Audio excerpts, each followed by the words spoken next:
Oh boy, welcome to Scrap Brain Zone, the final area of the game. There will be a brief pause before Act 3 because, well, just divided stuff I have to think about. Anyway, Scrap Brain Zone is your final test before defeating Robotnik for good, quote-unquote. These platforms rotate, they're fairly irritating, but once you get the pattern down, good. Generally, Scrap Brain is designed of the most devious of enemies. And hey, Mega Man invisible blocks. Because we like those so much. Also, Scrap Brain Zone's low route is hell. You do not want to go there. By any means. Oh yeah, there's like nothing below there, by the way. Yeah, ball. You're as good as dead. What am I thinking? Yeah, this is the right one. There's another one that you're not quite dead, but you need good timing on a lot of these segments to keep on the top area. But there's a couple secret compartments. Although there are a lot of there's a fair bit of bottomless pits too. Kind of just goes off of knowledge. You need to jump on these really fast because they extract. Also, timing is your key here because you need to make sure the flames aren't going through the pipes and the platforms are ready for you. These teddy bear badniks are really irritating. They send these exploding black orbs down at you and they can snipe you. So Scrap Brain Act 1. Not too bad, but at the same time, you didn't see, like, the most hellish part of it, which is the bottom route. There's a bit of a crusher sequence. Now, Scrap Brain Act 2 is a bit of a cluster duck. Yeah, pay attention to pipes, by the way. Also, these electric emitters.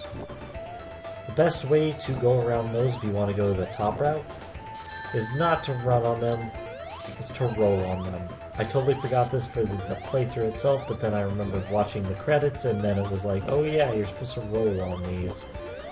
Adoy. Anyways, yeah, keep attention to everything. There's some transporter rooms. Generally, you need to pay attention to like every single little part of your surroundings. You can't just bum rush this level unless you're a speedrunner and you know it by heart. Also, conveyor belts. And going too fast. Those darn pipes. But yeah, watch out for the buzzsaws. Not too bad, just fight against it. But try not to go too far because then you won't get the, necessary momentum. Anyway, also, really dickish placement here. Yeah, you see it yourself and it's just like, what? What is this madness? This isn't metallic madness yet.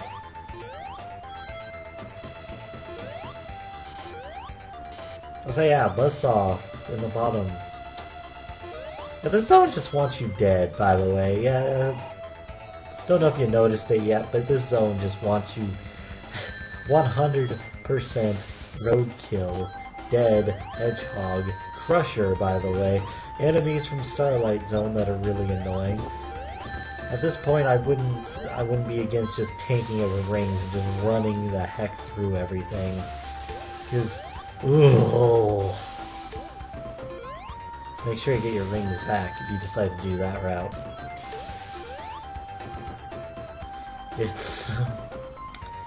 Yeah, it's a thing. I've seen some impressive speedruns of this stage, though, and it's like, how did you not get hit?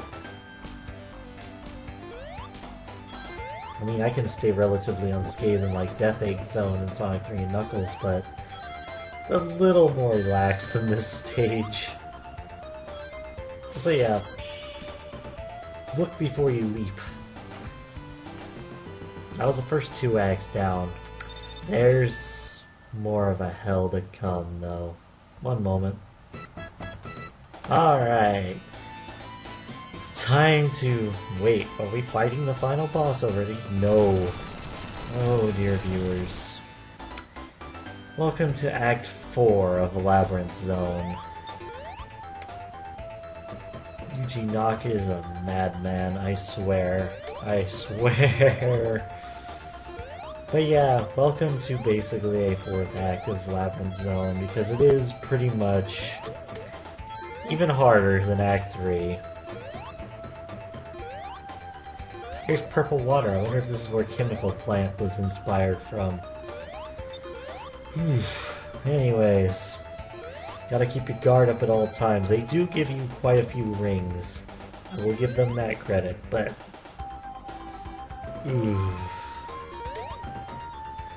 gotta keep your wits about you. You know, I wonder what was going through Yuji Naka's mind. He decided, you know what, we need a fourth area of Labyrinth Zone.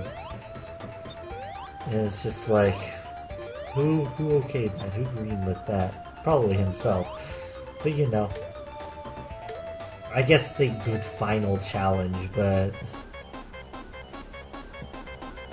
although I guess it does kind of beat the chaotic mess that was Scrap Brain Zone. Because at least you generally know what you're expecting here. Even if they are more dexterously placed traps. Although I still don't think anything compares to that spike trap that can insta-kill you, but whatever. Water, water, water, water, water, water, water. So much water. Awkward placement again. Air! Thank goodness. Now the final boss of the game actually isn't that bad. The main, like, you know, tension point, much like Sonic 2, is that they take away all your rings for it. So you're a one-hit wonder. Interesting way to make bosses more tense. I don't like being forcibly put into a one-hit wonder situation. Although I am a Contra player, so I'm not, you know, totally unused to it. Also, that was a very poor attempt at a nice Orbinaut skill hit. Frickin' Orbinauts. Can't wait till we get to Sonic Adventure 2 and I can just drill claw them. Oh, that will feel so good.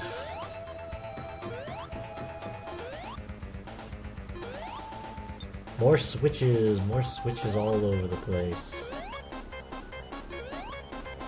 Now I forget actually how to go to the left, or if it just opens up from the left for another route.